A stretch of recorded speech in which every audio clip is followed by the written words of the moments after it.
Bienvenidos a un nuevo capítulo en Crecer en la Gracia. Lecturas de estímulo y edificación en la vida cristiana.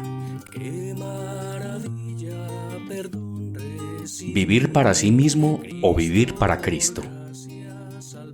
Porque el amor de Cristo nos constriñe pensando esto, que si uno murió por todos, luego todos murieron, y por todos murió para que los que viven ya no vivan para sí, sino para aquel que murió y resucitó por ellos.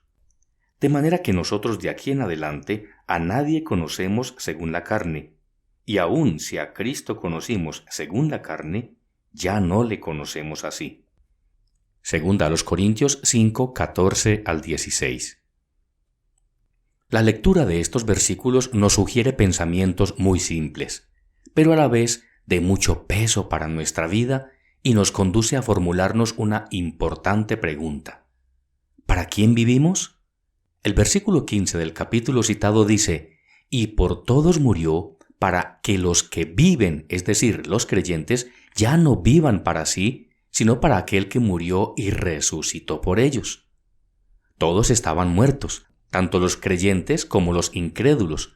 Frente a Dios, todos los hombres estaban arruinados y perdidos. La muerte de Cristo por todos prueba que ante Dios todos estaban perdidos y sin vida. Fue necesario que el Hijo de Dios, quien es la vida eterna, hallase el sufrimiento y la muerte como única parte suya en este mundo. De manera irreparable, todo estaba muerto y su muerte era la única puerta que podía abrirse para librarnos de la muerte.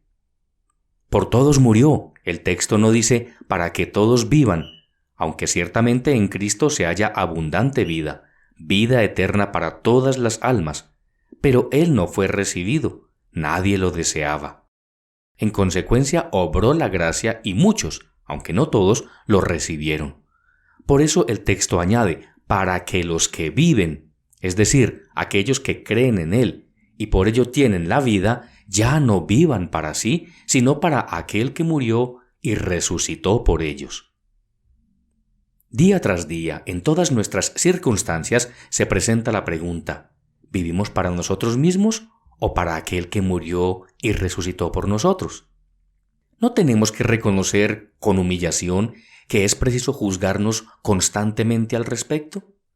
¿Cuántas veces, por no decir casi siempre, el primer impulso de nuestro corazón nos lleva a considerar las cosas según nuestro agrado o nuestra conveniencia, o aún de acuerdo con la importancia que nos atribuimos? ¿Qué significa eso sino vivir para nosotros mismos? Cuando se nos presenta alguna inquietud, cuando nos enfrentamos a un mal, a una pérdida que queremos evitar o a una ganancia que deseamos obtener, ¿no experimentamos que nuestra tendencia es pensar en el efecto que tales cosas ejercerán sobre nosotros e intentar dirigir las circunstancias hacia uno u otro lado para poder ganar una ventaja y obtener tal ganancia? No digo que siempre lo intentemos con el fin de sentir una satisfacción personal, sino que podríamos hacerlo pensando en nuestra familia, en el futuro de nuestros hijos, etc. Por cierto, que Dios no quiere que descuidemos el bienestar de aquellos que nos son amados y que dependen de nosotros, pero el asunto es saber si confiamos en nosotros mismos o en Cristo. ¿Somos jueces idóneos para saber qué es lo mejor para nuestros hijos? ¿Somos lo suficientemente sabios para decidir sin prejuicios lo que servirá, no para obtener un beneficio pasajero, sino para disfrutar del bien que permanece para siempre?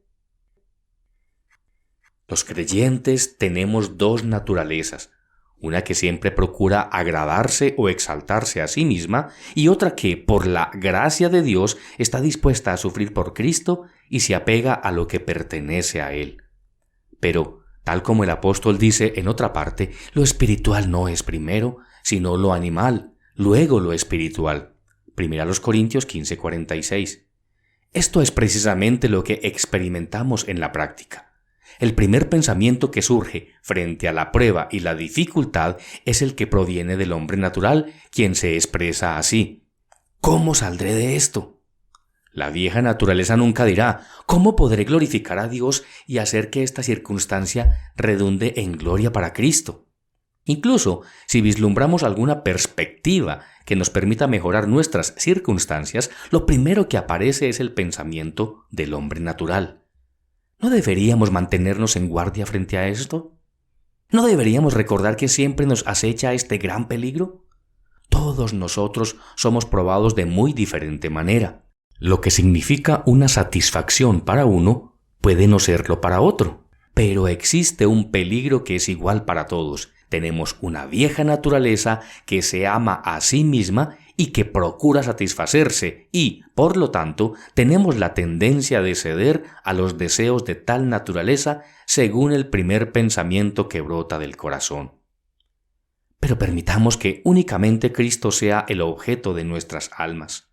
Cuando se presente alguna dificultad o algún placer dañino que nos atrae, pensemos detenidamente en él.